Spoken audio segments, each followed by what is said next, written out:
Allowance is made for fair use for purposes such as criticism, comment, news reporting, teaching, scholarship, and research. Fair use is a use permitted by copyright statute that might otherwise be infringing. Nonprofit, educational, or personal use tips the balance in favor of fair use. The world of classic Hollywood is rife with scandals and drama. Certain old Hollywood scandals, whether true or not, remain hot topics among fans today. Unfortunately, this can result in discourse that sometimes goes too far, allowing old rumors and misinformation to spread now more than ever. My Fair Lady, released on December 25, 1964, is a beloved classic film starring Audrey Hepburn and Rex Harrison. My Fair Lady remains one of the best-loved and most criticized movies of all time. Critical reception continues on, with no sign of slowing down. Because the film is highly regarded, there exists a multitude of stories behind the scenes. And where there are stories, there is often drama. There's the casting controversy between Julie Andrews and Audrey Hepburn, and the question of whether or not they got along, which they did. There's Henry Higgins' personality, and what exactly did he mean by that line at the end? One of the biggest issues is that two of the most famous actors had their singing voices dubbed by playback singers.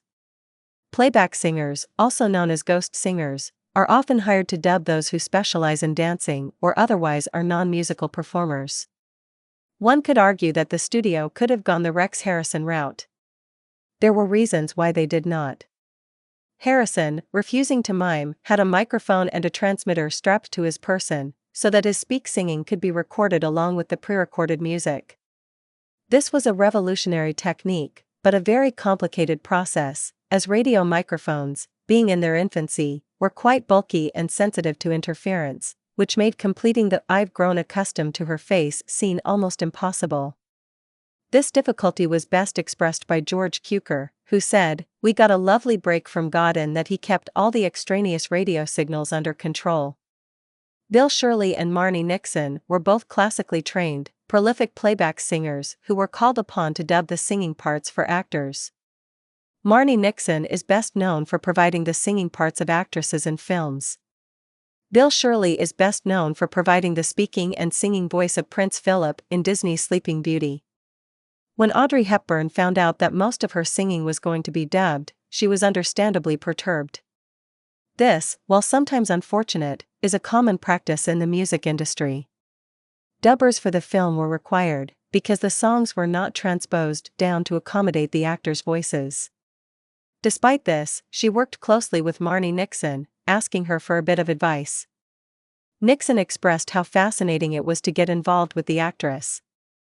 "They wanted me to help her as much as possible." She went on to say, quote, "I wasn't sure that what I would have told her was any better than what Sue was telling her. It was a matter of me singing it with her accent, and then her imitating me. I was imitating her personality and trying to sing it as I thought she would have, then she would correct my pronunciation. It was really a technical thing. She had to have a lot of trust in me. The thrill I have is that I was able to pick up on her. I really felt fused with her." As hard as she worked, most of Hepburn's vocals were considered less than perfect, but some of her original recordings were preserved. Warner Brothers had tried to keep the dubbing of Hepburn's singing a secret, but the end result was noticeable.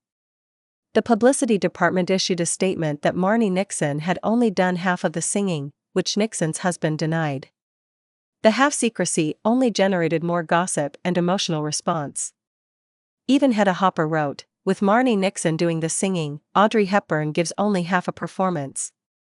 Producer Jack Warner of Warner Brothers protested the controversy. "I don't know what all the fuss is about," he said. "We've been doing it for years. We even dubbed the barking of Rin Tin Tin." Sadly, many fans have misunderstood, blaming the singers themselves. Especially Shirley, whose surviving vocals have been the target of much undeserved criticism for decades, even more so nowadays, because of the internet. While Marni Nixon, a classically trained concert singer, occasionally received vitriol just for doing her job, she remains a respected and beloved figure. However, in Shirley's case, it seems almost required for fans to remark that it was a bad, even ridiculous idea to dub Brett's vocals with his. Most fans tend to compare the two rather than acknowledge each other's merits. The general consensus among most fans is that Brett's vocals are superior, regardless of Shirley's merits. Which is not entirely fair. Although Brett was a professional singer, the decision had already been made to dub, as Freddie Ainsford Hill's songs had been written for a tenor voice. The notes were too high for Brett to satisfactorily engender the youthfulness of Freddie.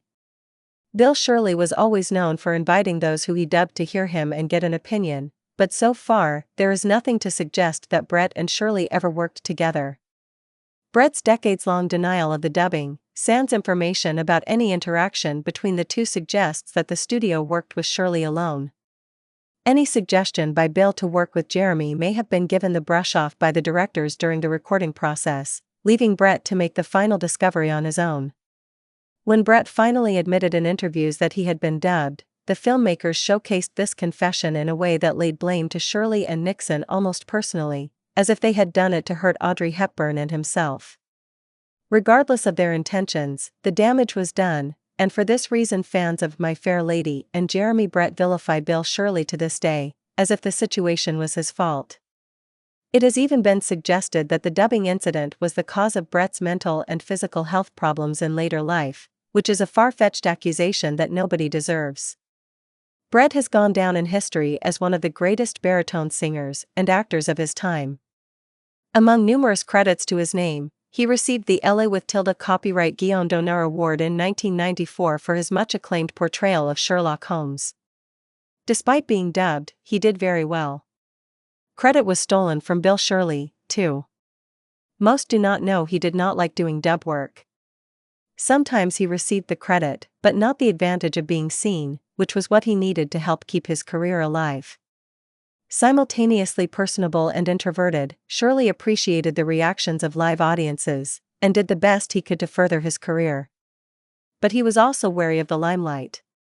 Being a naturally shy person who preferred to be on his own often made matters complicated. Shirley remained quiet about the assignment and moved on with his career, receiving acclaim whenever a reporter somehow found out about it, and, hopefully, never abuse whenever fans found out. Ultimately, he switched careers, quietly working for a defense contractor in Beverly Hills during the 1980s. Bill Shirley truly was one of the great unsung heroes of Hollywood. When it comes to the villains of the entertainment industry, rest assured that he is not one of them. What's your favorite My Fair Lady scandal or tidbit? Feel free to comment, share with your friends, and subscribe.